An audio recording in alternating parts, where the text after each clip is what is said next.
One of the biggest problems we have in the world is that we absolutely recognize that there's opportunities for us to grow and go beyond where we are. And then we become very frustrated because while our conscious desires want to take us in a direction of growth, we frequently find there are reasons for ourselves why we can't get there. They're almost essentially all catch-22 reasons, because the reasons why we can't get there are based on beliefs that we got from other people, which are generally limiting beliefs.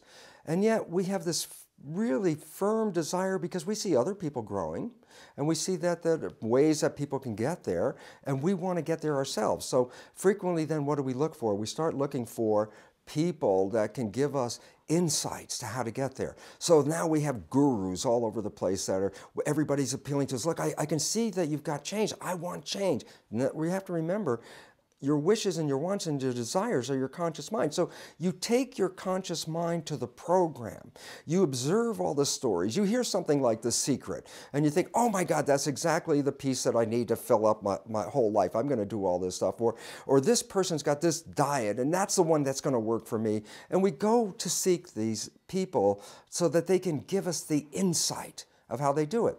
And here's the wonderful part about it. They actually do give you the insight to a certain degree. Unfortunately, it's not the full story, but they give you enough insight to keep you coming back to looking for more. You go to these programs, you do the projects, the exercises, or whatever the behaviors are required, and you find out at some life point, your life didn't really change very much, and you were following all these things, and something seems lost. We bought into a whole idea in this world that change can come about by taking a pill, for example. This is the promise of the medical profession. Is like, oh, all you have to do is just take this pill and you're going to be better. Of course, that doesn't work either. Or all you have to do is X and your life is going to be better. And this is the way we see our life, that if we just hear this, we just see it, it will become our own. And so this leads people to every venue where they can get a new vision of how I can make a better life.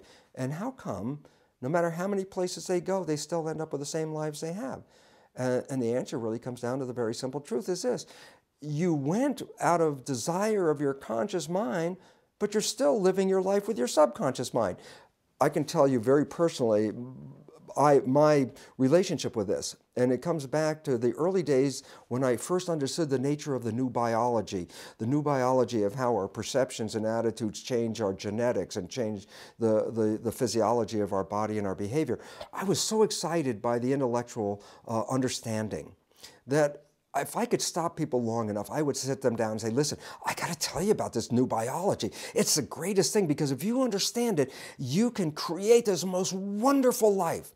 And as I was telling them this new rules of the new biology, which were in my conscious mind because I had just learned them, I'd see the people look at me and cock their head and go, you know, Bruce, your life doesn't look so good for a guy who says he knows all this stuff.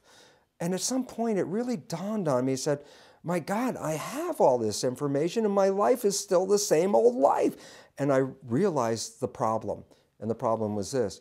Just because we put something into the conscious mind, it doesn't change the subconscious belief system. So basically it says everybody's going out there and saying, I want this new information, and they're learning it. It's in their conscious mind. But the question is, now that you got this new information, did that change your programming in your subconscious mind? The answer is no.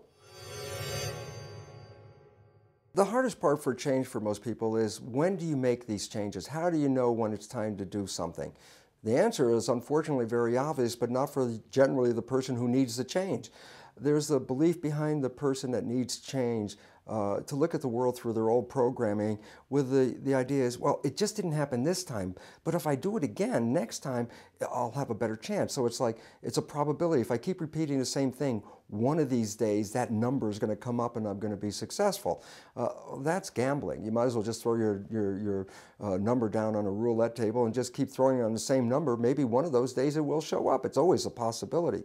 What you have to recognize is there's a point of not gambling, but creating.